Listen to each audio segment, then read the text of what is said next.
pessoal, tudo bem com vocês? Sejam bem-vindos à nossa terceira aula de gramática da nossa jornada de artes liberais. Então, boas-vindas, tem alguém novo, né? Seja bem-vindo então ao Centro Hugo de São Vítor.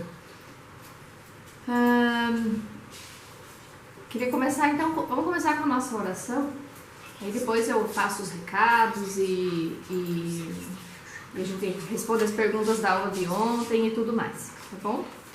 Hoje eu quero fazer uma oração, é a oração para antes do estudo, é uma oração de Santo Tomás de Aquino, tá? Prestem bastante atenção nela. Em nome do Pai, do Filho e do Espírito Santo. Amém. Criador inefável, que em meio aos tesouros de vossa sabedoria elegestes 3 hierarquias de anjos e as dispusestes em uma ordem admirável acima dos céus, que dispusestes com tanta beleza as partes do universo, vós, a quem chamamos a verdadeira fonte de luz e de sabedoria, e o princípio supereminente, dignai-vos derramar sobre as trevas de minha inteligência um raio de vossa clareza. Afastai para longe de mim a dupla obscuridade na qual nasci, o pecado e a ignorância. Vós, que tornais eloquente a língua das criancinhas, modelai minha palavra e derramai nos meus lábios a graça de vossa bênção. Dai-me a penetração da inteligência, a faculdade de lembrar-me, o método e a facilidade do estudo, a profundidade na interpretação e uma graça abundante de expressão. Fortificai meu estudo, dirigi o seu curso, aperfeiçoai o seu fim, vós que sois verdadeiro Deus e verdadeiro homem, e que viveis nos séculos dos séculos. Amém. Em nome do Pai, e do Filho e do Espírito Santo. Amém. Hoje nós estamos com um chuvão aqui em Foz, então eu espero que não caia luz nem nada disso. Se tiver algum ruído da chuva, aí vocês avisam, né? Estão ouvindo bem? Tá todo mundo ouvindo bem? Vendo? O vídeo tá bom? Como é que tá? Se alguém puder dar um feedback. Tá ok? Tá. Então, vou falar novamente, terceira aula, né? Eu sou mãe de uma recém-nascida de 2 meses, ela acabou de mamar, não é pra chorar, mas se ela chorar, vocês já sabem que ela tá por aqui, enfim, a gente vai tentar acalmar sem a mamãe precisar acudir, tá bom? E então, ficaram algumas questões, algumas pessoas fizeram algumas perguntas, algumas que são mais, exigem mais. Eu vou responder em privado para a pessoa, tá? Algum questionamento, mas as que são mais simples para eu responder nesse momento eu vou fazer agora, tá? A Clênia Carvalho, não sei se ela tá por aí, mas ela tá por aí, alguém pode verificar? Clênia Carvalho? E qualquer coisa depois eu posso repetir para ela, né, a resposta. Mas ela me perguntou assim: no Trivium, o aprendiz tem a liberdade de escolher o seu instrutor, mas como isso pode se dar na idade de 13, 14 ou 15 anos, já que o aprendiz ainda não tem uma instrução suficiente para discernir o que é bom e o que é ruim? Então a gente tem que lembrar que na época, né, do Trivium lá, era época da cristandade, 14 anos, não era mais criança, 14 anos já era adulto, com 12 anos já era adulto, né? É diferente... Pode repetir a pergunta. Repetir a pergunta? Ok. Vamos dar uma pausa e repetir a pergunta. No Trivium, o aprendiz tem a liberdade de escolher o seu instrutor, mas como isso pode se dar na idade de 13, 14 ou 15 anos, já que o aprendiz ainda não tem uma instrução suficiente para discernir o que é bom e o que é ruim? Então eu comentei que as pessoas começavam a estudar o Trivium com cerca de 14 anos, porque naquela época 14 anos já era considerado adulto, tá? Não é como hoje, 14 anos é adolescente, não sabe de nada, enfim. Então, naquela época já era considerado adulto, as pessoas tinham uma educação diferente, né? Já tinha uma responsabilidade, já era considerado adulto e já tinha condição de escolher o seu mestre. Não é como nos dias de hoje, tá? Esse foi parte do histórico que eu passei para vocês. Aí a outra pergunta é da Aline Alves. O quadrivium equivaleria ao ensino superior? Naquela época, o ensino superior, as 3 carreiras que se tinha era arquitetura, direito e medicina. E depois que você fazia o trivium, o quadrivium e estudava filosofia, teologia, você podia fazer qualquer coisa que você quisesse, né? Se você quisesse fazer medicina, não era super tranquilo, mas o quadrivium ele não equivale e não equivalia também a ensino superior, tá? Então a gente tinha essas outras carreiras depois do trivium, do quadrivium, para quem quisesse segui-las, né? E na época da irmã Miriam Joseph, que foi quem escreveu o livro do trivium e que tentou reimplantar o trivium nos Estados Unidos, ele funcionava como um curso pré-universidade, tá? Você passava lá, era aceito nas universidades, né? Mas tinha uma condição de que você precisava cursar o trivium durante 1 ano, né, com aulas 5 vezes por semana. Então ele não equivale ao ensino superior.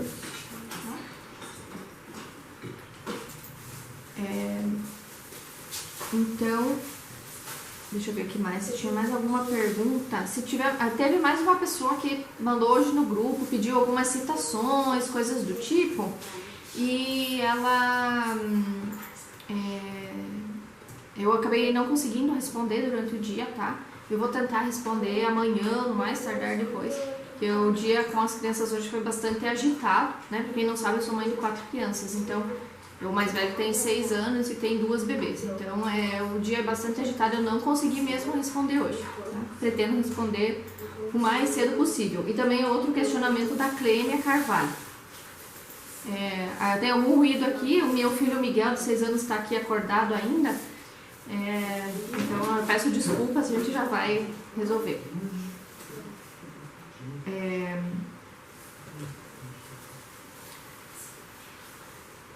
Deixa eu me ver, eu vou fazer uma revisão. Leva ele pra lá, por favor, não no outro quarto.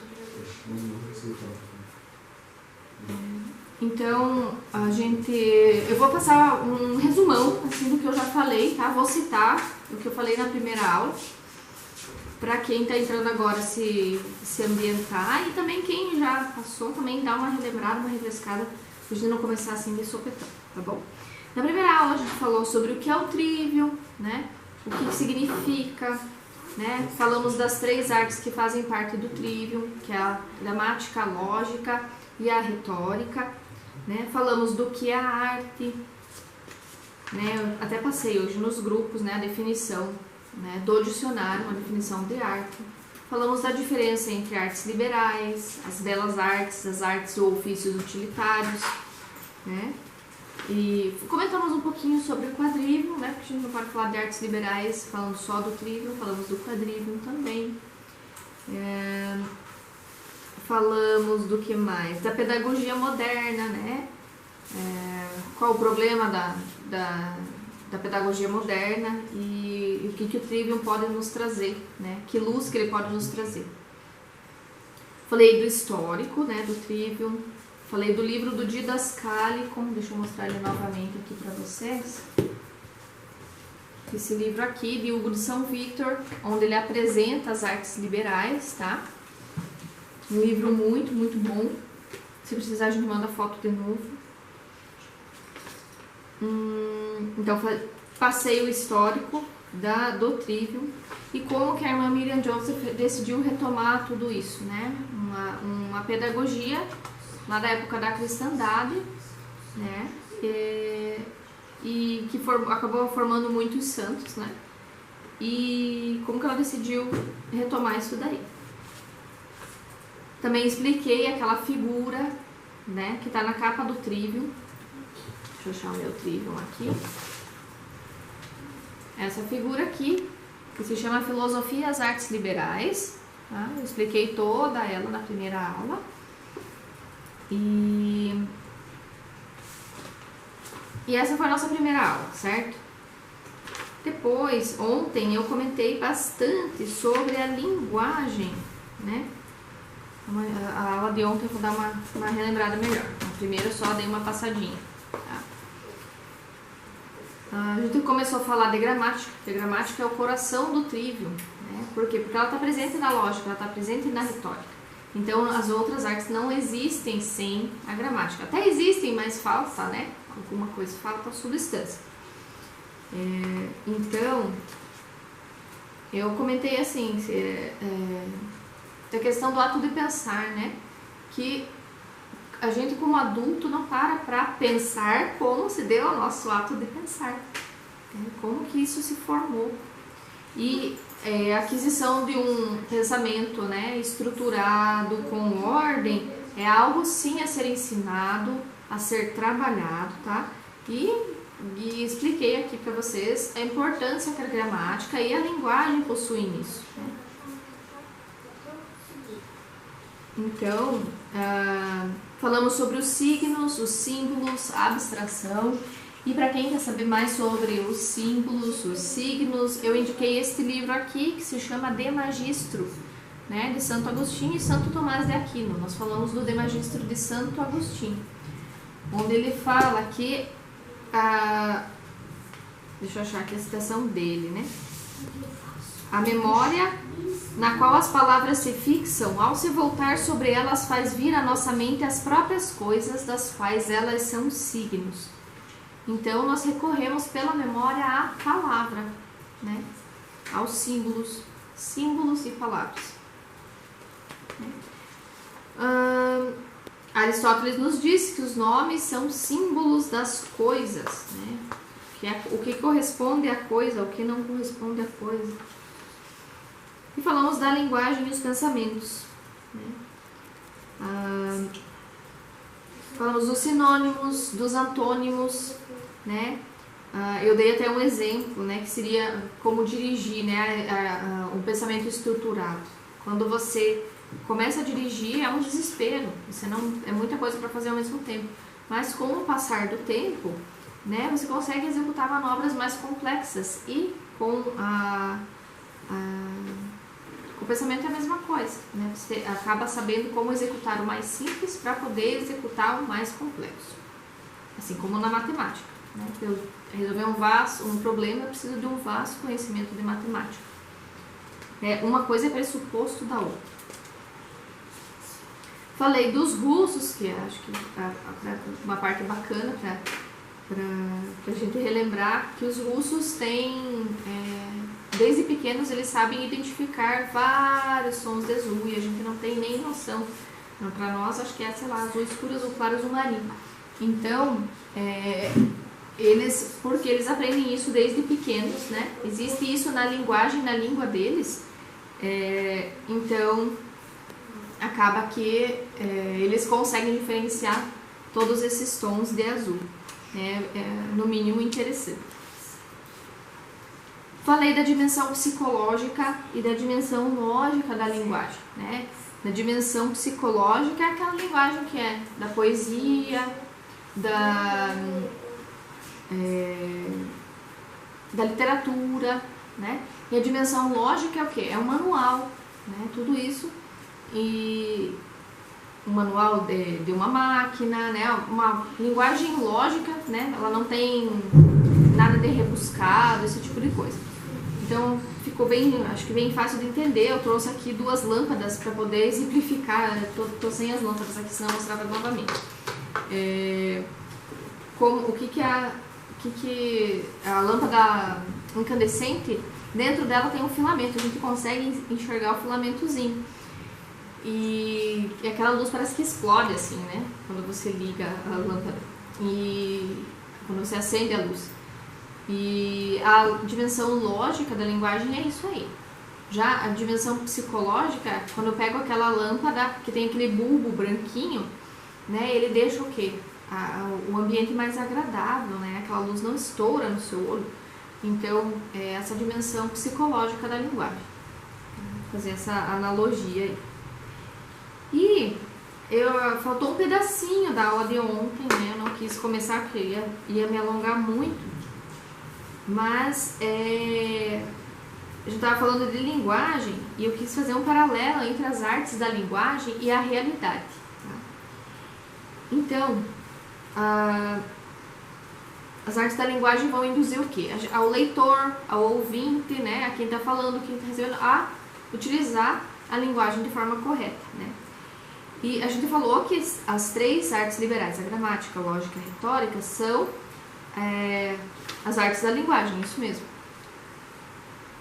Mas, além delas, a irmã Joseph também nos coloca a fonética e a ortografia. E se nós formos parar para pensar, todas essas artes, elas são o quê? São normativas. Todas elas possuem normas a serem seguidas, né? Um padrão. Então, sendo normas, né, na fonética, na ortografia e na gramática, qual que é a norma, né? É a correção. Agora, se eu falar de retórica, qual que é a norma? A norma é a eficácia. E se eu falar de lógica, qual que é a norma? A norma é a verdade. Eu preciso chegar à verdade no meio da lógica. Então, a gente percebe que o pensar corretamente é o quê? É o meio de se chegar à verdade. Né? É a conformidade com as coisas do jeito que elas são. E o que é as coisas do jeito que elas são? É a realidade. Né? Como que a gente define realidade? Né? Vamos buscar a definição. Eu trouxe 2 aqui para vocês, tá? De acordo com o dicionário Michaelis, realidade é o que existe realmente, né? Fácil, simples. É o que existe realmente. O que tem existência objetiva, em contraste com o que é imaginário ou fictício. Vou repetir. Realidade é o que existe realmente. O que tem existência objetiva, em contraste com o que é imaginário ou fictício. Se a gente for para um significado mais amplo, né, eu trouxe aqui a definição do dicionário do Walter Brugger, que ele é um dicionário de filosofia. Ele me diz assim, que a realidade é o que não é só representado, imaginado, pensado. O que não tem só ser ideal, existe em si independentemente da nossa representação e do nosso pensamento. Então, independente daquilo que os dois significados tratam disso, né? Porque independente do que eu penso, a realidade pode ser diferente. Aí existe uma grande diferença entre o que está dentro da minha cabeça e o que existe na verdade. Tá? Então, a gente pode utilizar como exemplo uma palavra cão. Né? O cão, a palavra não vai morder, mas o animal vai morder. Né? Pode morder. Tá? Não adianta eu pensar que ele não morde.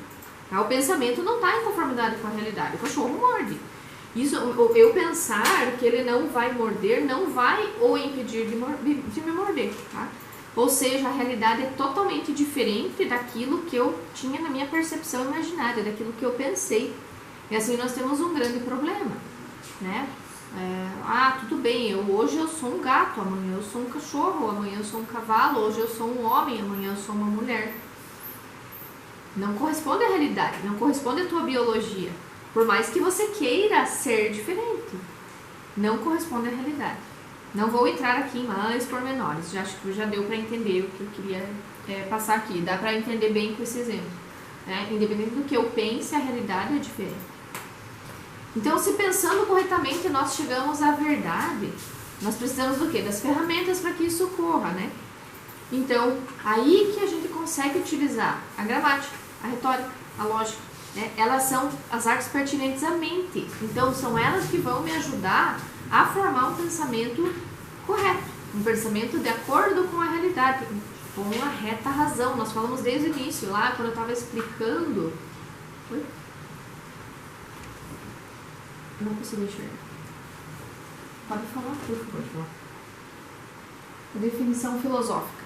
Vamos repetir.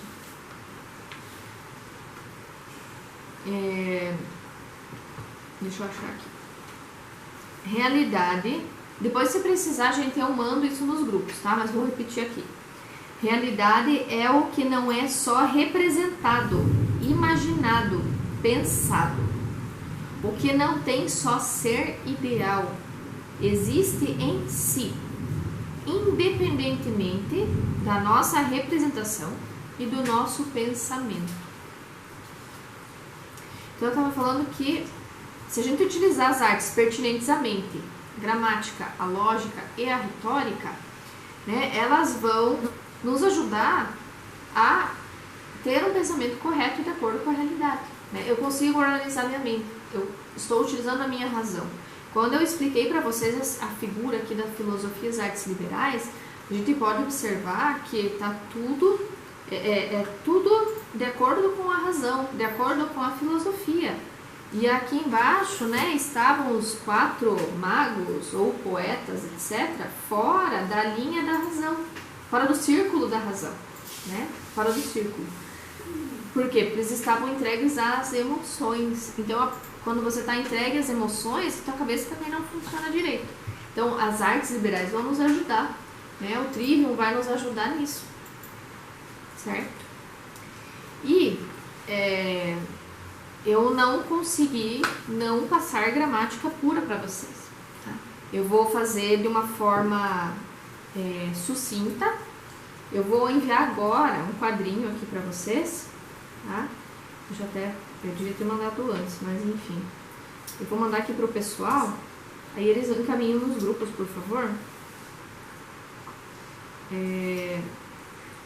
Esse é uma foto do livro da Miriam Joseph, porque eu não tenho um quadro aqui, um quadro negro, porque senão eu ia escrever no quadro. Porque como toda boa professora de português, eu gosto de um quadro, eu preciso de um quadro, por quê? Porque vocês têm que organizar isso na cabeça de vocês.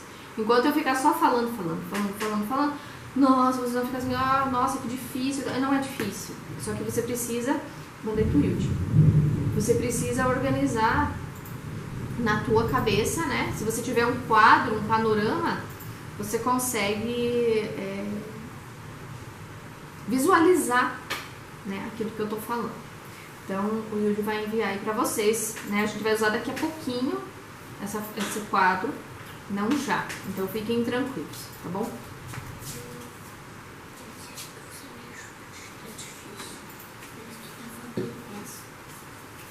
Então, existe uma diferença bem grande entre a gramática geral, que é a gramática do Trivium, e as gramáticas especiais. As gramáticas especiais é a gramática da língua portuguesa, da língua inglesa, da língua japonesa, da língua latina, espanhol, etc. Então, por quê? Porque a gramática geral ela diz respeito à relação das palavras com as ideias e com a realidade, que foi o que eu acabei de falar para vocês, tá? E qual que é a diferença com as gramáticas especiais? Elas dizem respeito à relação das palavras com as palavras. A gramática geral ela é mais filosófica, ela está mais relacionada à lógica. Então, ela vai diferir das gramáticas especiais, tanto na morfologia, lembrando o que é morfologia, o que as palavras são. E ela difere também na análise sintática. Análise sintática, né, a sintaxe é qual a função das palavras dentro do meu discurso, dentro do meu texto, dentro da minha frase ou o que vocês quiserem. Então, repetindo, a diferença da gramática geral, que é a que nós vamos ver agora, com as gramáticas especiais, que é a gramática das línguas, em modo geral, é que a gramática geral diz respeito à relação das palavras com as ideias e com as realidades. Tá? E as gramáticas especiais dizem respeito à relação das palavras com as palavras. Tá? Então vamos lá, vamos começar então com a morfologia na gramática geral. O quadro já foi? No Telegram também? No WhatsApp também? Tá, ok. Então na gramática geral, né, eu tenho dois tipos de palavras, digamos assim. Eu tenho as palavras categoremáticas e as sincategoremáticas. Isso vem do quê? Das 10 categorias do ser de Aristóteles. Tá? O que está na categoria e o que não tem categoria. A própria palavra nos diz categoremáticas e sincategoremáticas, sem categoria, certo? Não está dentro das categorias. Então, o que são as palavras categoremáticas? São aquelas que simbolizam alguma forma do ser e que podem ser classificadas, então, nas 10 categorias do ser, que são a substância, aquilo que o ser é, e os 9 acidentes. Calma, que eu já vou explicar tudo isso daí. Não precisam se descabelar, tá? Então, assim, como nós criamos símbolos a partir da realidade, esses símbolos, ou as palavras, né, vão ser catalogados, né? Existe um catálogo que vai incrementar o nosso conhecimento da realidade. Tá? Então, as 10 categorias do ser, de Aristóteles, elas classificam as palavras em relação ao nosso conhecimento do ser. Tá? Então, são categorias metafísicas e elas têm os seus exatos correspondentes na lógica. Por isso que nós estamos falando disso. Tá? Então, assim, nós temos a substância e 9 acidentes. Então, fica bem fácil de eu entender. Eu vou fazer um textinho aqui, vou falar um textinho usando minha bebê como exemplo. Tá?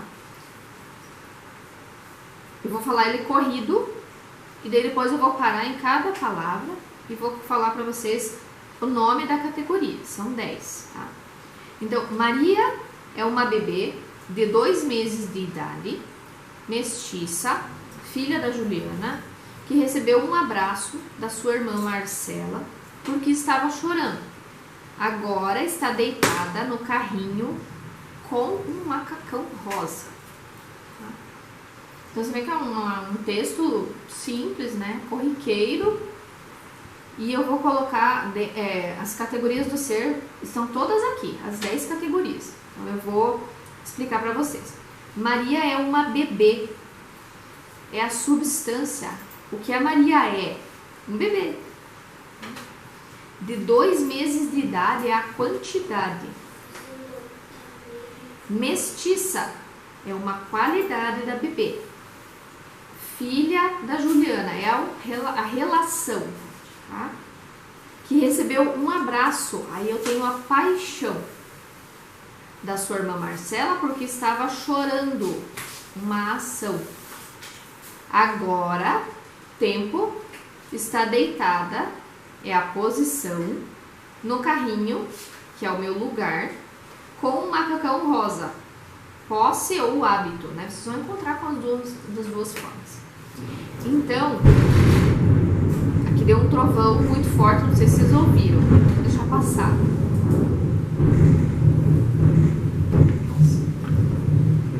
Foi feio.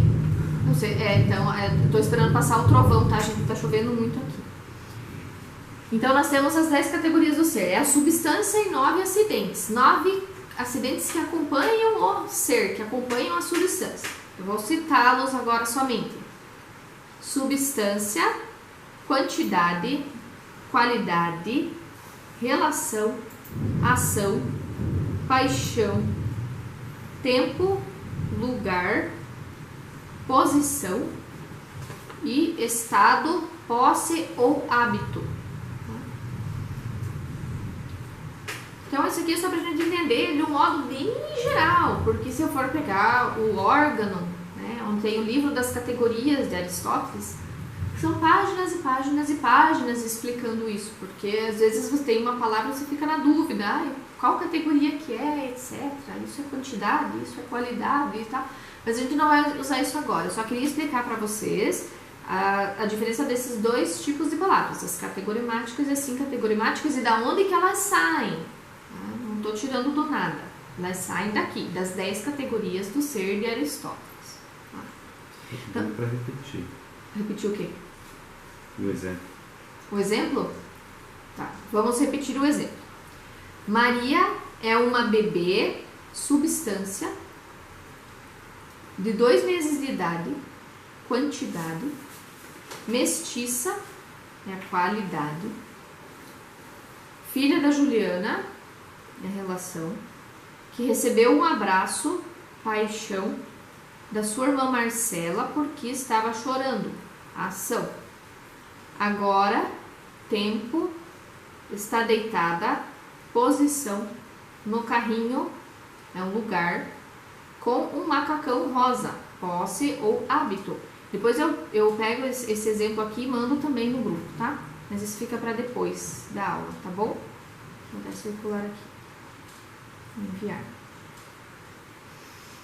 Se alguém não pegou alguma coisa, tá? Agora a gente pode fazer o quê? Para facilitar esse entendimento, vamos fazer algumas analogias aqui.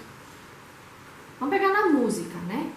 As notas seriam símbolos categorimáticos, enquanto que a marcação do tempo, os estacatos, etc., seriam símbolos sincategorimáticos. Tá?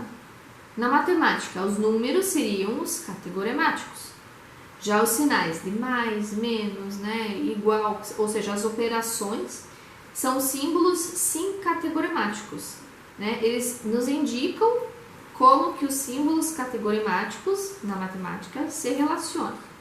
Tá? É só uma analogia, tá? Não tem símbolo sincategorimático na matemática. Estou só fazendo uma analogia para que vocês entendam. Os números seriam os categorimáticos e os sinais das operações, os sincategorimáticos, que indicam como que isso ia se relacionar. Tá? Agora, as categorimáticas elas se dividem em duas grandes classes. Para quem estuda latim, isso vai ficar bem claro. As substantivas, o próprio nome já diz, simbolizam o que? A substância do que é feito. A Maria é uma bebê, a substância. E as atributivas, né? Quando se fala de atributo no latim, né? A gente classifica lá o atributo, aí fica bem fácil de entender. Simbolizam o que? Acidentes. Então a gente já vai esmiuçar esses conceitos, tá? Então, as sincategorimáticas, quer dizer, elas não estão dentro dessas categorias, elas só vão ter significado junto de outras palavras, né? Elas são assim, como se fosse o cimento das frases, né? Que são as palavras de ordem determinativa e conectiva, tá? Já vamos esmiuçar isso daí, então. Eu não vou falar de todas essas classes, tá? Porque não tem nem temos tempo para isso. Vou falar das mais importantes, né, para que vocês possam entender. Então, na gramática geral, nós temos 4 categorias morfológicas. Fazendo um paralelo, no português nós temos o quê? 10 classes morfológicas. E aqui, vocês, conforme eu vou falando, vocês vão perceber a diferença.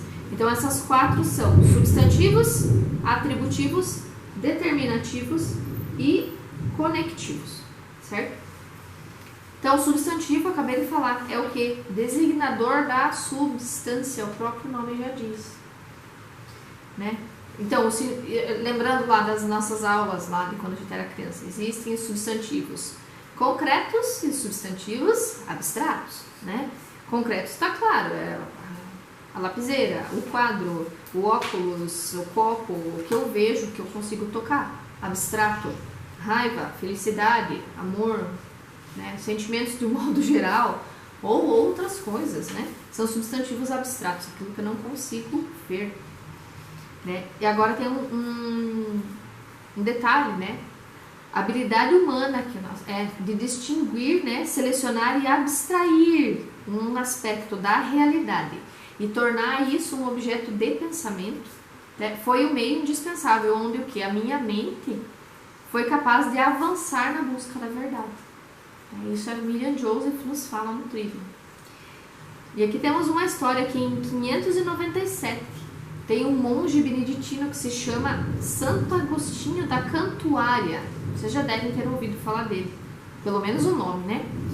Ele introduziu o cristianismo na Inglaterra. E foi uma revolução cultural tão grande, mas tão grande quando ele fez isso, que além de ele ter enriquecido a língua inglesa com mais de 400 palavras, né, que sobrevivem até hoje, né, ele deu ao inglês a capacidade de expressar o pensamento abstrato. antes dessa revolução cultural, né, era praticamente impossível a gente expressar ideias mais sutis por meio de palavras abstratas. Então, a gente percebe que conforme a civilização humana vai avançando, a proporção de substantivos abstratos, ela aumenta na linguagem. Tá? E para vocês perceberem o quanto uma pessoa conseguiu fazer, né? Um santo conseguiu fazer.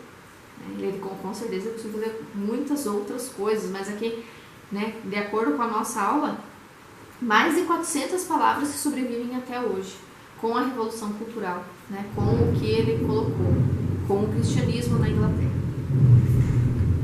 Agora sim, os atributivos. Eu vou falar aqui quais são os atributivos, vocês já vão conseguir ver a diferença entre os substantivos e os atributivos. É bem simples, tá? São as palavras que expressam os acidentes que existem nas substâncias. Lembra que eu tinha falado que era substância e 9 acidentes? Então, essas palavras expressam os acidentes na substância, que são o quê? Verbos, as formas nominais e os adjetivos. Tá? Tem até um atributivo secundário aqui que entra, que são os advérbios também, tá? Então, aqui eu vou falar do verbo, porque o verbo a gente precisa entender minimamente para a gente entender a lógica, tá? Então, ele possui 4 funções. Verbo expressa um atributo, né, uma qualidade, junto com a noção de tempo. Indica o tempo da ação, expressa o modo e afirma. Tá? Então, para a gente compreender essa definição, a gente primeiro precisa entender o que é tempo. Né? Tempo é uma medida de mudança. Tá? O ano mede uma mudança, o dia mede uma mudança. Né? E uma vez que ação é mudança, né? E a mudança envolve tempo, o verbo. Então, assim, aí eu vou utilizar o tempo verbal, sim. Se eu estou falando uma ação enquanto ela está ocorrendo, eu vou usar o presente. Agora, se eu estiver falando depois da ocorrência, eu uso o quê? Passado. Agora, se eu falar antes da ocorrência, vou falar o quê? No futuro. Agora, quando eu vou declarar uma verdade, eu não uso tempo verbal. Não existe tempo verbal na declaração de uma verdade, tá? Fogo queima. Não está no presente. Tá? Um triângulo tem 3 lados. É uma verdade. Aquilo é. Mas não estou usando tempo verbal. Não estou usando tempo presente. Por quê? É uma coisa constante. Se eu falar assim, um triângulo tinha 3 lados, ele já não é mais um triângulo. Agora, se eu falar assim, o triângulo terá 3 lados, então ele ainda não é um triângulo, então eu não posso falar dele. Né? Então, para vocês entenderem que quando eu estou falando uma verdade, eu não tenho tempo verbal.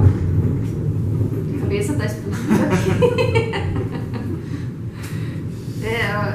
O pessoal aqui fazendo, a equipe de apoio aqui fazendo assim, bum, com a cabeça, é o trovão aqui, bum, ao mesmo tempo. Se vocês quiserem que eu fale mais devagar também, por favor, avisem. Aí o pessoal me avisa aqui, tá?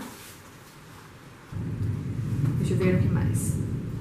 O modo, eu até... Na língua portuguesa e nas outras línguas nós temos, né? Modo indicativo, subjuntivo e imperativo. Não vou entrar nos pormenores do que é cada um. Né? Vocês vão só lembrar dos nominhos lá. Agora, quando eu falo de gramática geral, eu tenho 4 modos diferentes. Eu já vou explicar por quê. Então, o modo indicativo, ele indica, ele declara uma certeza. O carro passou correndo. É certeza que ele passou correndo. Não é uma impressão que eu tive, tá? Modo potencial, afirma uma possibilidade. Tá? Uma rosa pode ser branca. Ou não, pode ser amarela, pode ser rosa, pode ser vermelho. Modo interrogativo, pede informação e requer uma resposta. Ele está vindo? Eu já vou repetir, tá, gente? E o modo volitivo, né? A volição, tem a ver com a vontade, ação de escolher ou de decidir. Então, o modo volitivo ele tem 2 tons. Ele pode ser imperativo, né? Eu estou dando uma ordem, eu estou mandando. Ou ele pode ser optativo, eu estou exortando. Modo exortativo a gente vê muito na Bíblia, né? Ele exorta as pessoas a fazerem algumas coisas, mas também a gente vê modo imperativo. Então, repetindo, na gramática geral temos 4 modos: indicativo, potencial, interrogativo e volitivo. E se vocês pararem para pensar, o próprio nome já me diz o que significa. Modo indicativo é uma certeza. Potencial é o quê? É uma possibilidade. Interrogativo, fazendo uma pergunta. Modo volitivo pode estar mandando, né? Tem a ver com a vontade, ou pode ser optativo, pode estar optando por alguma coisa. Tá? Agora, por que existe na gramática das línguas especiais? Existe o indicativo, que é uma certeza, o subjuntivo, que é uma possibilidade, e o imperativo que está mandando. E aqui eu tenho 4 diferentes, né? Por que eu separo isso daí? Né? Porque entre o modo indicativo e interrogativo tem uma separação. Porque quando a gente faz uma pergunta, por exemplo, no português, ou uma negação, uma afirmação, eles podem estar todos no modo indicativo. Já na gramática geral, tá? Isso aqui eu vou falar no final da aula, tá? Na gramática geral, eu tenho que ver do ponto de vista da lógica. Por quê?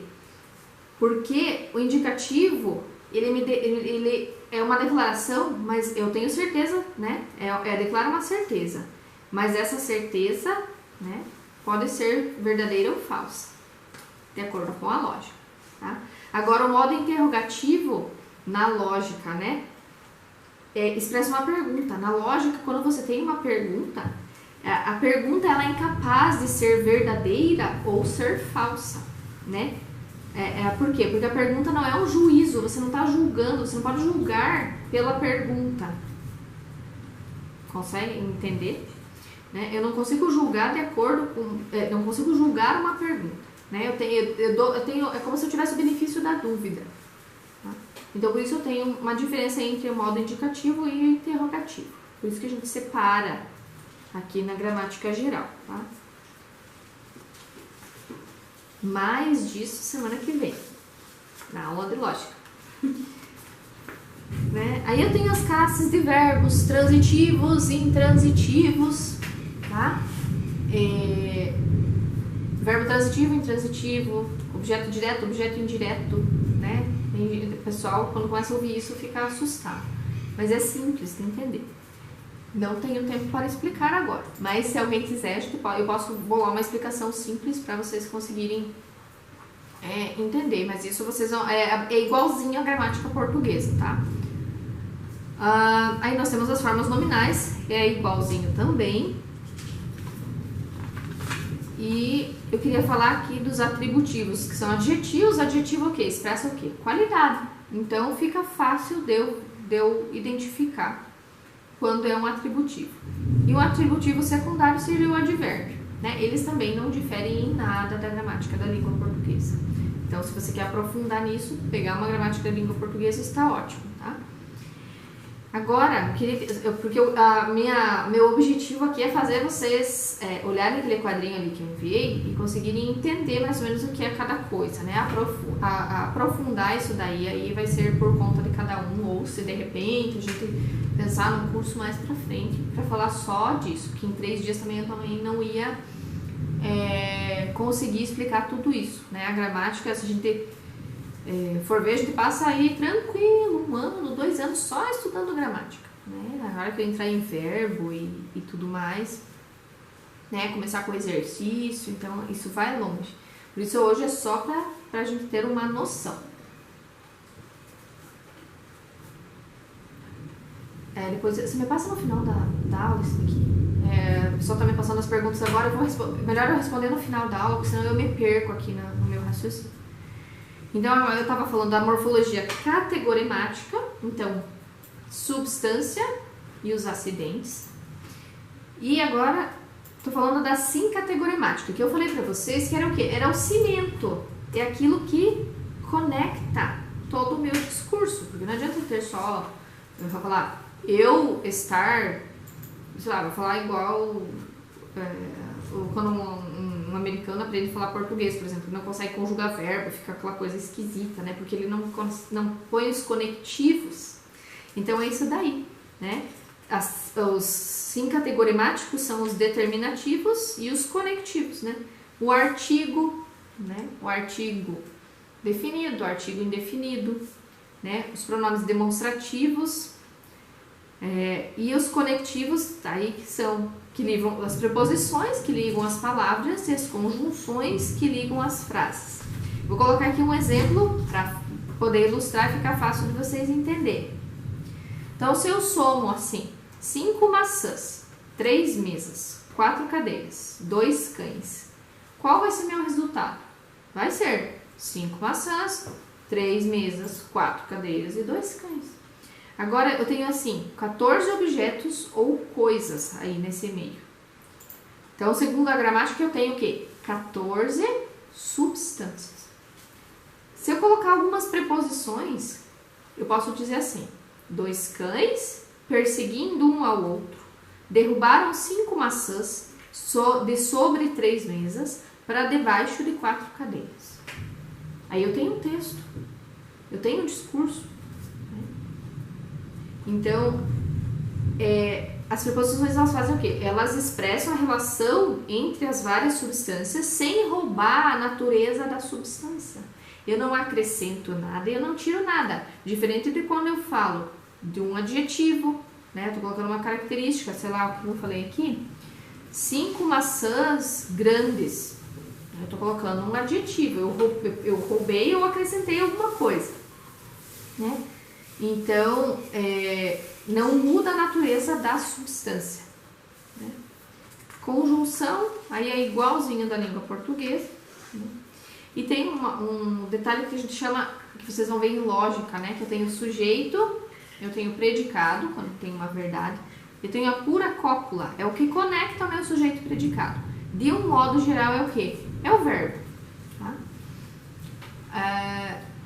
O verbo ser, estar, né? O verbo que a gente fala em lógica, o verbo é, na gramática ou na lógica, né? Eu falei que elas se complementam, então eu não tenho como falar só de uma separadamente.